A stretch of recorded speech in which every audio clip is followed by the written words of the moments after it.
नमस्कार श्रोते हो, दीपक रेगे कथाकथन चॅनलवर तुम्हा सगळ्यांचं मनापासून स्वागत. श्रोते हो, आज तुम्ही ऐकणार आहात विजय कापडी सरांच्या यौ आणि त्यों या कथासंग्रहातली कथा. पण श्रोते हो, तत्पूर्वी एक नम्र निवेदन. तुम्ही जर आत्ता चॅनलवर पहिल्यांदा आला असाल किंवा तुमच्याकडनं अजूनपर्यंत चॅनल सबस्क्राईब झालेलं नसेल तर कृपया चॅनल सबस्क्राईब करा. श्रोते हो, ऐकूया विजय कापडी लिखित यौ आणि त्यों या कथासंग्रहातली कथा. आमच्या घरच्या दुष्ट नळाची गोष्ट. काय हो, खरं सांगाल का? 36 नंबरच्या खोलीत राहणाऱ्या पंडितराव गबाळेंच्याबद्दल तुमचं काय मत आहे? 20 दिवसांपूर्वी तुम्ही जर हा प्रश्न आमच्या आसपासच्या शेजाऱ्या पाजाऱ्यांना विचारला असतात तर दिलखुलास हसून आणि कौतुकाचा भाव चेहऱ्यावर ठेवून ते माझ्या स्वभावाबद्दल आणि वृत्तीबद्दल म्हणाले असते, अरे पंडितराव ना, पंडितराव म्हणजे काय एकदम राजा माणूस आहे बघा. अहो, परवा 4 मुलींच्या पाठीवर 5वी मुलगी पदरात पडली तरी गृहस्थाच्या चेहऱ्यावर चिंतेचा लवलेश नाहीये. भरल्या तोंडानं पंचकन्यांचा पिता अशी पदवी आता आपल्याला मिळाली असा विनोद केला त्यांनी आणि खो खो खो हसला बघा दिलखुलासपणे. चेहरा कसा, अगदी हसतमुख आणि वृत्ती नेहमी प्रसन्न. हो. पण आजच्या घडीला तुम्ही जर वरचा प्रश्न त्यांना विचारायला लागाल तर मात्र तुमच्या चेहऱ्याकडे संशयानं बघत तुम्हाला बाजूच्या कोपऱ्यात नेऊन ते अगदी हलक्या आवाजात सांगायला लागतील, पंडितराव ना अगदी 1 नंबरचा खडूस माणूस आहे बघा, अगदी तिरशिंगराव आहे म्हणा ना तुम्ही.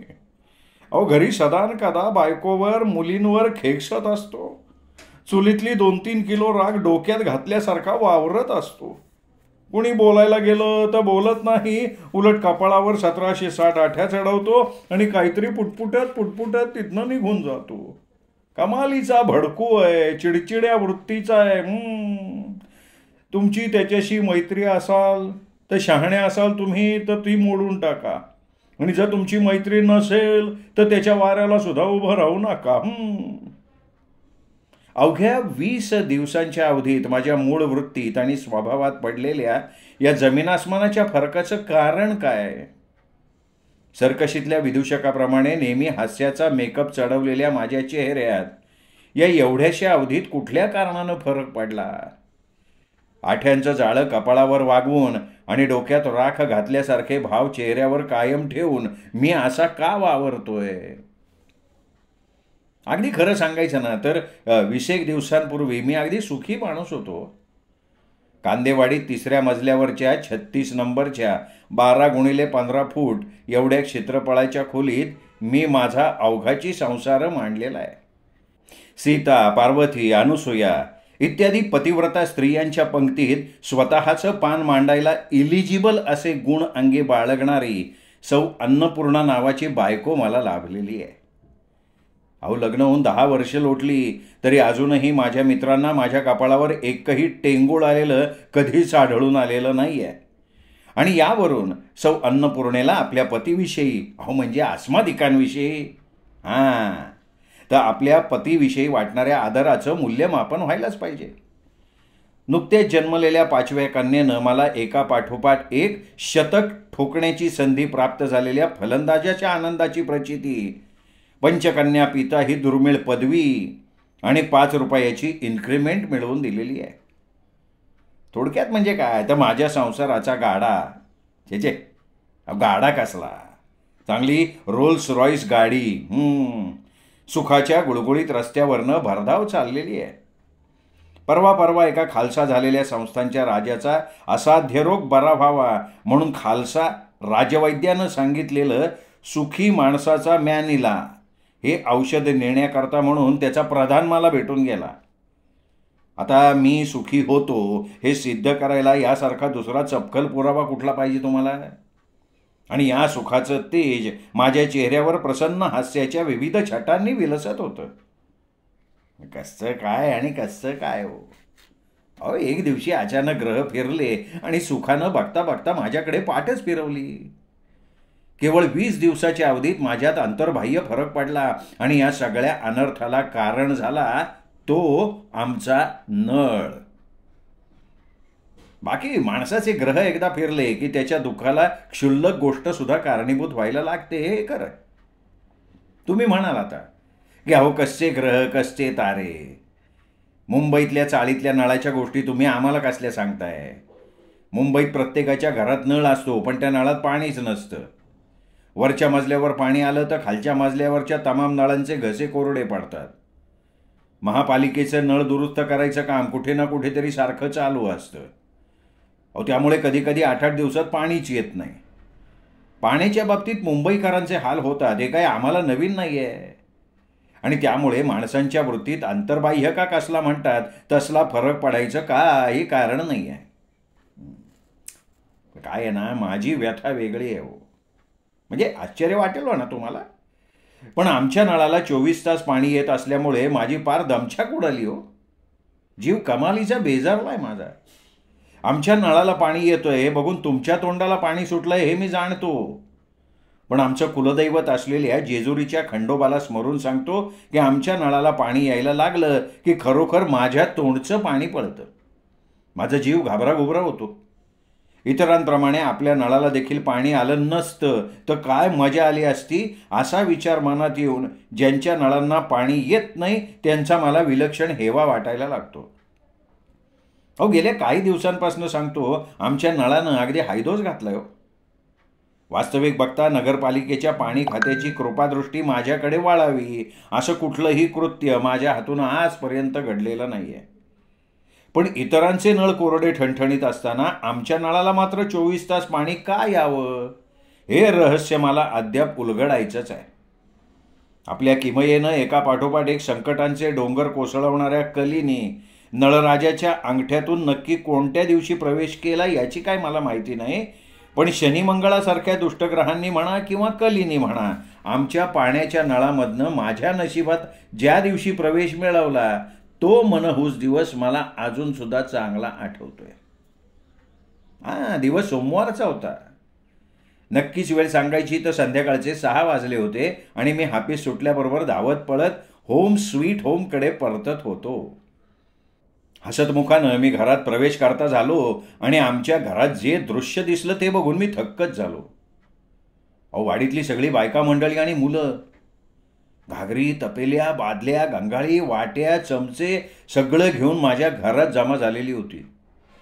सौ अन्नपूर्णानं हळदी कुंकवासाठी सगळ्या महिला वर्गाला बोलवलेला असून फणी, करंड, गीतेची पुस्तकं इत्यादी फालतू वस्तूचं दान द्यायच्याऐवजी या खेपेला पाणी द्यायचं ठरवलंय का काय अशी शंका मनी येऊन मला सौ अन्नपूर्णेच्या काटकसरी स्वभावाचं मनातल्या मनात का होईना पण कौतुक वाटलं बरं का. पण मला बघताच माझ्याकडे येऊन माझ्या कानाशी ती जे काही बराच वेळ पुटपुटली त्यातला मला समजलेला महत्त्वाचा भाग असा होता की मंडळी हळदी कुंकवासाठी आलेली नसून पाण्यासाठी आलेली आहेत. पाणी खात्यातल्या काही बिघाडामुळे 4थ्या आणि 5व्या मजल्यावरच्या घरातले नळ पडले होते कोरडे. खुद्द आमच्या 3ऱ्या मजल्यावरचं आमचं एक घर सोडलं तर इतरांच्या नळातनं अगदी टप टप टप थेंबा थेंबानं पाणी येत होतं आणि आमच्या घरातला नळ मात्र अगदी खुशीत आल्यासारखा पाणी फसफसवत होता. दमयंतीच्या आपल्यावरच्या निस्सीम प्रेमानं पुराण काळातल्या नळानं खुशीत येऊन आपल्या गळ्यातनं जशा 2-4 गाण्यांच्या लकेरी सोडल्या त्याच आवेशात काहीही कारण नसताना आमच्या घरात हा नळ पाण्याची कारंजी उडवत होता. आणि त्यामुळे आपापल्या साधनांसह तमाम भाडेकरू मंडळी आमच्या घरात एकत्र झाली होती. नळाला 5 फुटाची नबरी लळी लावून एका मागून एक व्यवस्थित शिस्तीत पाणी भरून घ्यायचं काम चाललं होतं. त्या क्षणी केवळ आपल्या गतजन्मीच्या पुण्यामुळे आपल्या नळाला पाणी येतंय आणि पाणीहीन झालेल्यांना पाणी देऊन समाजाची सेवा करण्याचं भाग्य आपल्याला लाभतंय अशा तऱ्हेचे विचार मनात येऊन मी मनातल्या मनात सुखावलो मात्र बरं का. अर्थात इतरांकडे पाणी येत नसताना एकाच घरातला पाणी देणारा नळ ही केवढी मोठी दुःखी असते याचं प्रत्यंतर मला यायचंच होतं. त्या दिवसांपासून ना इतरांच्या नळाला पाणी नाही आणि आमच्या नळाला 24 तास पाणी ही भयानक परिस्थिती आज तागायत चालूच आहे. पहिल्या दिवशी मला लाभलेलं सुख आता कुठल्या कुठे लुप्त झालंय आणि मागच्या जन्मीच्या आपल्या फार मोठ्या दुष्कृत्याची फळं या जन्मी आपल्याला चाखायला मिळत आहेत याबद्दल माझी पक्की खात्री झाली आहे. अहो, कारण त्या दिवसापासून आमच्या नळाला सार्वजनिक नळाचं स्वरूप आलंय. पहाटेच्या वेळी समस्त भाडेकरू घागर कळशा घेऊन माझ्या घरासमोर जमून मी दार कधी उघडतो याची वाट बघायला लागले. मग आमच्या घराचं दार ठोठवायला लागले. पण एकदा का मी दार उघडून त्यांना आत घेतलं की मग आमचा नळ आमचा राहतच नव्हता. कोर्टाच्या आवारात शिरणाऱ्या आशिलावर वकील लोकांनी तुटून पडावं किंवा स्टेशनात उतरणाऱ्या जादा सामानवाल्या पॅसेंजर्सवर हमालांनी हलवा चढवावा ना, तशा आवेशात भाडेकरू मंडळी आमच्या नळावर तुटून पडायला लागली. प्रत्येकाच्या डोक्यात आपल्याला सगळ्यात अगोदर पाणी मिळावं हा विचार उफाळून यायला लागला.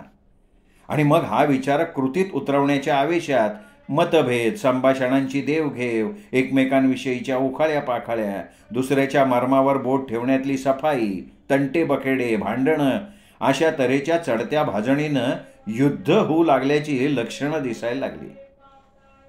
गोदावरीच्या पाण्यासाठी महाराष्ट्र मैसूर राज्यांमध्ये चाललेल्या तंट्यापेक्षा सुद्धा आमच्या नळाच्या पाण्यासाठी 4थ्या मजल्यावरच्या सीता मावशी आणि 5व्या मजल्यावरच्या रामा काकू यांचा तंटा ज्याच्या त्याच्या तोंडचा विषय बनून राहिलेला आहे. आणि मग कृष्णार्जुन युद्ध अगर संगीत रणदुंदुबी नाटकाची घरगुती आवृत्तीच आम्हाला बघायला मिळायला लागली. काय सीता मावशी, पाणी मिळतं हवं तेवढं म्हणून भरभरून नेताय का काय? रमा काकू सीता मावशीच्या तोंडच्या फटाक्याची वाद पेटवतात. तुमचं काय जातंय हो? लागला फटाका फुटायला लागला बरं का मंडळी. तुमचं काय जातंय? मी म्हणते तुमचं जातंय काय? माझ्या कळशीतनं मी भरतीये ना आणि इथून वरच्या माळ्यावर मीच नेतीये ना. मग मी पाणी भरभरून नेलं तर त्याची पंचायत तुम्हाला कशाला? का तुम्ही भरणार आहे माझं पाणी? तुमचं पाणी मी कशाला भरू? आडले माझ्या डाव्या पायाचं खेटर. मग खेटर घालता तर तुम्ही पायात. अनवाणी गावभर हिंडणं होतं म्हणून म्हणते हो. हे बघा सीता मावशी, माझ्या पायातली खेटर इथे काढायची गरज नाही. मुकाट्यानं पाणी भरा तुम्ही सांगायची गरज नाही मला. तेवढ्यात कोणीतरी तिसरी शांतावंश तोंड घालते. सीता मावशी, म्हटलं आम्ही आहोत तुमच्या मागे. हे बघा, मागे असा नाही तर पुढे असा, पण 2 कळशा भरून होईपर्यंत मी काय बाई इथनं डिम्मा हालणार नाही. पण गरजेपुरतं घ्या ना पाणी. पाणी ही चैनीची गोष्ट आहे असं शिकवलेलं नाही आमच्या आईवडिलांनी आम्हाला. कुणाला शिकवताय तुम्ही गरजेपुरतं घ्या म्हणून? ग बसावं, माहिती आहे आम्हाला. रमा काकू सांगून ठेवते. अजिबात सांगायचं नाही गप्पा बसा म्हणून. नसता चोंबडेपणा मेला. अगं चोंबडी तुझी सासू मला चोंबडी म्हणते का ग टवळे? आणि मग सीता मावशींची बाजू घेऊन 4था मजला आणि रमा काकूंची बाजू घेऊन 5वा मजला शड्डू ठोकून वादविवादाला उभा राहतो. मध्यंतरी 5व्या मजल्यावरच्या 63 नंबरमधली कुमारी मृदुला साने आणि 83 नंबरमधला मधु जोशी यांच्यात हिंदी सिनेमातल्या नायक नायिकेचा आदर्श ठेवून झालेला संवाद. आपण घ्या ना पाणी आधी, माझ्याकडे आहे मुबलक वेळ. आता तुम्हाला कॉलेजला जायचं असेल ना? थँक्स. या पाण्यानं किती प्रॉब्लेम केलाय नाही का हो? नाही तर काय, पाणी खातं झोपा काढताय. किती दिवस असं चालायचं कोणास ठाऊक. बाय द वे, कुठल्या इयरला असता आपण? मी सिनियरला आहे. तुम्ही कुठल्या फर्ममध्ये असता? मी LICत आहे. बाय द वे, विषय कुठले तुमचे? फिलॉसॉफी. पण मला मुळीच आवडत नाही हा विषय, पण मार्क छान पडतात ना पेपरात. तो तुम्ही प्यार का कौवा मोहब्बत की चिडिया हा सिनेमा बघितलात का नाही? अय्या, अगदी पहिल्या दिवशी बघितला. तो पॉय बब्बरजी किती हँडसम आहे ना. आणि मध्येच या मृदुला मधूच्या मोहब्बतच्या कबाबात नेने वहिनी रूपी हड्डी सापडते. मृदुले, आटप ग बाई लवकर. आम्ही केव्हापासून खोळंबलो होतो. तुझ्याप्रमाणे आम्हाला कोणी देणार नाही क्यू मधला आपला नंबर. ठीक आहे, संध्याकाळी इथेच भेटू. मला का नाही त्या नवीन होनालुलूची थीम डिस्कस करायची बरं तुमच्याशी. नेने वहिनी रूपी हड्डी बाजूला फेकली जाते. इथे अद्याप सीता मावशी रमा काकू भांडण अध्याय काही संपलेला नाही आहे. या गलबल्यात कशाचा कशाला ताळमेळ नसलेली काही वाक्य कानावरनं जातात. काय बळवंतराव, आज काय इथे आंघोळ उरकायचा भेद दिसतोय? नाही म्हणजे टॉवेल साबण सगळं घेऊन आलाय म्हणून विचारतो. जरा मला दाढीला वाटीभर पाणी द्या ना कुणीतरी. ईश्य, घरातल्या वाट्या आणि चमचे सुद्धा भरून ठेवायचा विचार दिसतोय तुमचा. काहीतरी काय, 2 दिवस आंघोळच नाही केलेली बाबा. कंप्लेंट केली का हो कंप्लेंट? हां, फक्त गाभाळ्यांच्याकडे पाणी आणि आमच्याकडे पाण्याचा ठणठणाट का नाही का? कंप्लेंट करायला पाहिजे. हा काय पाजीपणा आहे नाही का? आता पाणी खातं काय झोपा काढताय का काय देव जाणे बाबा. हे बघा, भांडू नका. तुम्हाला हवं तेवढं पाणी शांतपणे घ्या तुम्ही सगळं पाणी. अगं बाई, मी पण तेच म्हणते हो. अजिबात कुणाशी भांडू नका. प्रत्येकाला हवं तेवढं पाणी शांतपणे घ्या. आता सौ अन्नपूर्णेशिवाय हे इतकं समंजसपणाचं वाक्य कोणाचं असेल बरं? हे बघा, तुम्ही शहाणपणा शिकवू नका. काय? नाही, तुम्हाला नाही अन्नपूर्णाबाई, यांना म्हणते. ए बाळे काय रे? हा, मगापासून शर्ट वर करून कसला उभा राहिला तू? हा, टमरेल घेऊन नाही जायचं का? काय लहान आहे का तू आता? हे बघा मंडळी, आता पुरे मला जरा आंघोळ उरकू द्या, जाऊ द्या मला ऑफिसला. खरं म्हणजे हे माझं वाक्य आहे, पण गर्दीच्या या गोंधळात ते मला सुद्धा ऐकू जात नाही. आणि हेच प्रसंग, हीच वाक्य आता मला दररोज सकाळी आणि संध्याकाळी ऐकायला लागत आहेत. तुम्हाला सांगतो, माझं खाजगी जीवन फार उद्ध्वस्त झालंय हो. अहो, साधं कुटुंबाला घेऊन संध्याकाळी फिरायला जाणं जमीन असं झालंय. कारण संध्याकाळी पाणी भरण्यासाठी लोकांची ही गर्दी जमलेली असते. त्यांच्यासमोर त्यांना बाहेर काढून घराला कडी कुलूप लावून बाहेर जायचं धाडस माझ्यात आणि सौ अन्नपूर्णेत नाही. कुठल्याही वेळी घरात कोणी ना कोणी पाणी भरताना दिसायला लागलंय. माझ्या या बेचैनीचा पारा वाढायला लागलाय. त्यातून मागच्या आठवड्यात घडलेला तो प्रसंग.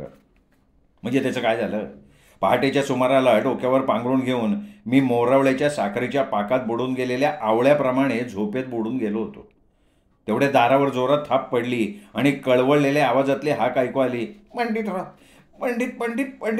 दार उघड रे पंडित, दार उघड. धाड धाड धाड दार वाजायला लागलं. अहो, डोळे प्रयासानं उघडून मी घड्याळात बघितले. रेडियमचे काटे चमकले तेव्हा घड्याळात फक्त 3:45 वाजले होते. कमालीच्या तिरसटपणानं मी म्हणालो, हो घरवाण्णा, या आणखीन 2 तासांनी. नुकतेच कुठे 4 वाजतायत आत्ता. दार उघड पंडित, दार उघड पंडित, दार उघड रे. धाड धाड धाड धाड धाड. माझ्या डोक्यात आता खून चढला होता. घरवाण्णांच्या थोबाडावर एक ठेवून द्यावी असा एक दुष्ट आणि हिंस्त्र विचार माझ्या डोक्यात येऊन गेला आणि तिरीमिरी सरशी मी उठलो. दिवा लावला, कडी सरकवली, दार उघडलं. एखाद्या गेंड्यानं मुसंडी मारावी ना त्या आवेशात घरवाण्णांनी मला दारातून जोरात आत ढकललं. अहो, तोल जाऊन मी मागच्या मागे कोसळलो.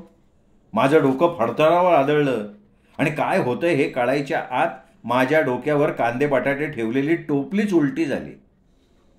उजवा हात बाजूला भरून ठेवलेल्या पाण्याच्या कळशीत अडकला. डोक्याच्या पाठीमागं भलं मोठं टेंगूळ उल्हासानं उगवायला लागल्याचं मला जाणवलं. पण माझी अशी अवस्था करून सोडायला सर्वस्वी जबाबदार ठरलेल्या घारूअण्णांनी माझ्याकडे संपूर्ण दुर्लक्ष केलेलं होतं. त्यांनी कोंबडीची मुंडी पिरगळावी त्या आवेशात नळाची तोटी उघडली, पाणी व्हायला लागलं आणि मग हातातल्या भांड्यात पाणी घेऊन ते ऑलिम्पिकच्या वेगात अदृश्य झाले. अहो, त्याही स्थितीत मला त्यांच्या हातातलं भांडं बघून हसायला आलं, कारण ते होतं टमरेल. 10 मिनिटानंतर घारूअण्णा पुन्हा आत आले. हातपाय धुवून माझ्या आराम खुर्चीवर पहाटे 4 वाजता बसले आणि खो खो हसत सांगायला लागले, म्हणजे तुमच्या लक्षात आलं असेल म्हणा बरं का पंडितराव. त्याचं काय झालं म्हणजे लक्षात असाल म्हणा तुमच्या आलं. काय झालं तुम्हाला सांगतो. अहो, काल रात्री चुकून 2 ऐवजी 4 चमचे त्रिफळा चूर्णाचा काढा गेला पोटात आणि पहाटे उठून बघतो तो पाण्याचा थेंब नाही घरात. आठवलं ना, ब्रह्मांड आठवलं. लक्षात आलं असेल म्हणा तुमच्या, नाही का? प्रत्येक वाक्यानंतर लक्षात आलंच असेल तुमच्या या वाक्याचं शेपूट जोडायची घारूअण्णांना फार वाईट सवय आहे. का कोण जाणे, पण लोकांच्या अशा सवयी बघितल्या ना की माझ्या नकळत माझ्या डोळ्यात खून चढतो. सगळं लक्षात आलंय बरं माझ्या. आता खुर्चीवरून बूड हलवा, स्वतःच्या घरात जाऊन पडा आणि मलाही जरा पडू द्या. हे मी घारूअण्णांना ऐकवणार तेवढ्यात काय भयंकर वेळ आली हो. पाणी म्हणजे काय हो, पाणी म्हणजे जीवन. लक्षात आलं असेल म्हणा तुमच्या.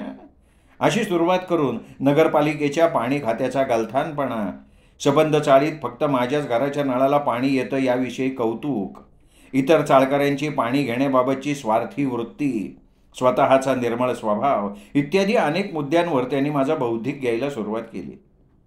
पुन्हा पुन्हा मिठू बघणाऱ्या पापण्या प्रयासानं उड्या ठेवून मी ऐकत होतो. येणाऱ्या जांभया परतवत होतो.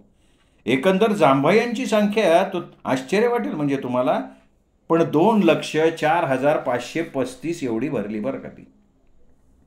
सकाळचे 7 वाजून गेले होते आणि घारवण्णांचं वक्तव्य संपता संपत नव्हतं.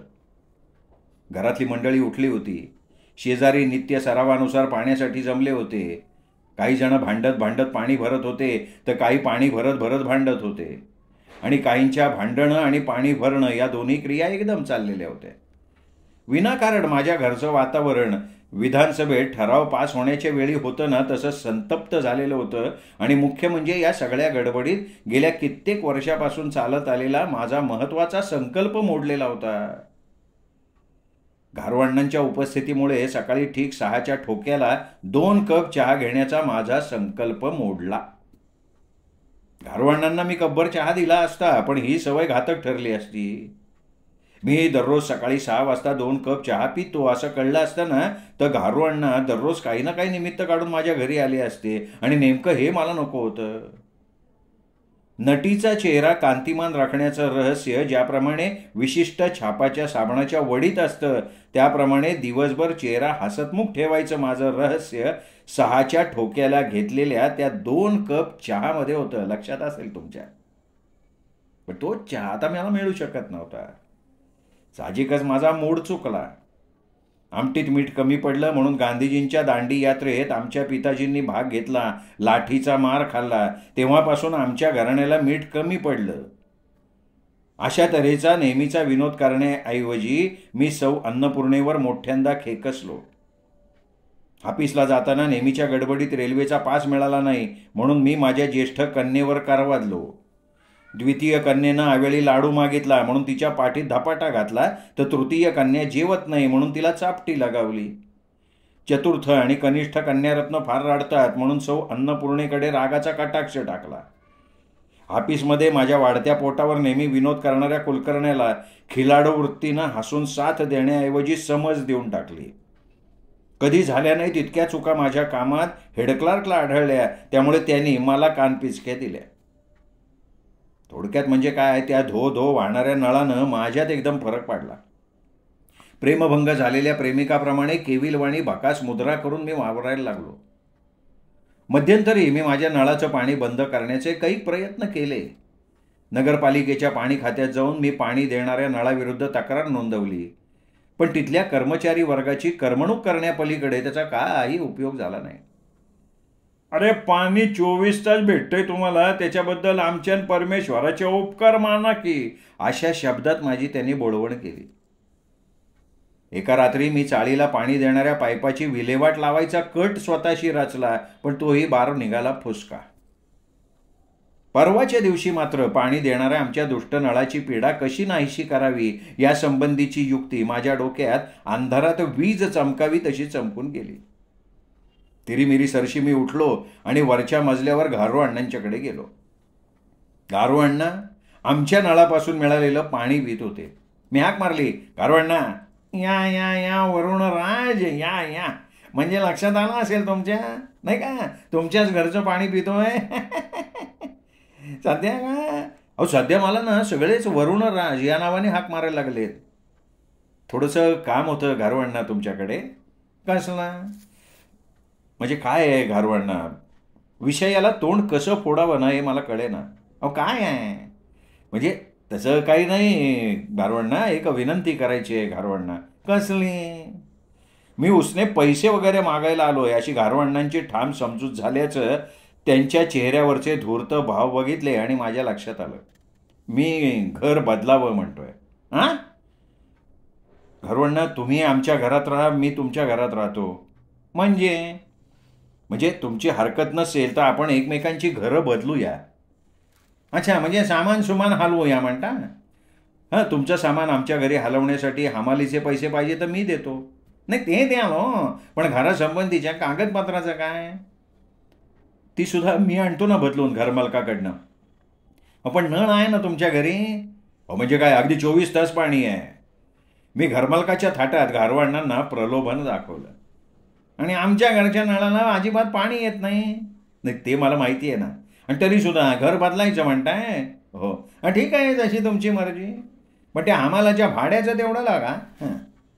आणि मग मी आनंदाच्या भरात गारवाण्णांना मारलेल्या मिठीचा फाटदिशी आवाज आला. मी घाबरलो. अण्णांची फाटली नव्हती तुटली, पण माझ्या मिठीनं गुदमरून गेल्यामुळे आणि 24 तास पाणी असलेल्या घरात राहायला मिळणार असल्यामुळे जो काही त्यांना आनंद झाला होता, त्यामुळे त्यांची कवळी खाली पडली होती. माझं उद्ध्वस्त झालेलं जीवन आता पूर्ववत समाधानानं नांदायला लागलंय. आता क्यू लागतो तो अण्णांच्या घराकडे. डोकं उठवणाऱ्या भांडणाला जोर चढतो तो तिथे. मी मात्र हातात कळशी घेऊन रांगेत उभा असतो. कधी कधी तारस्वरात भांडत असतो. कुठल्या तरी दिवशी पहाटे 3:30 वाजता पाहण्यासाठी घारवाण्णांच्या दारावर धडका मारण्याचं स्वप्न मी उराशी बाळगलेलं आहे. पण ते रम्य स्वप्न आजच्या दिवशी भंगलेलं आहे. पाणी देणाऱ्या नळाची कटकट संपली म्हणून मी सुखानं झोप घेतोय तोच आज पहाटे 3:30 वाजता अघटितच घडलं. माझ्या दारावर घारवाण्णांनी धडका मारायला सुरुवात केली. कारण काय?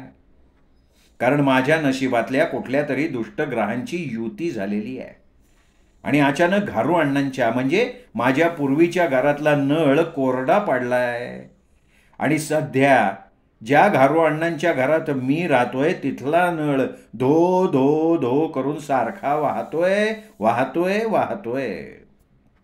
आणि त्या आवाजानं रात्री 2 चमच्याऐवजी 4 चमचे त्रिफळा चूर्णाचा काढा घेतलेले घारवाण्णा जागे होऊन जोरजोरानं माझ्या दारावर धडका मारताय.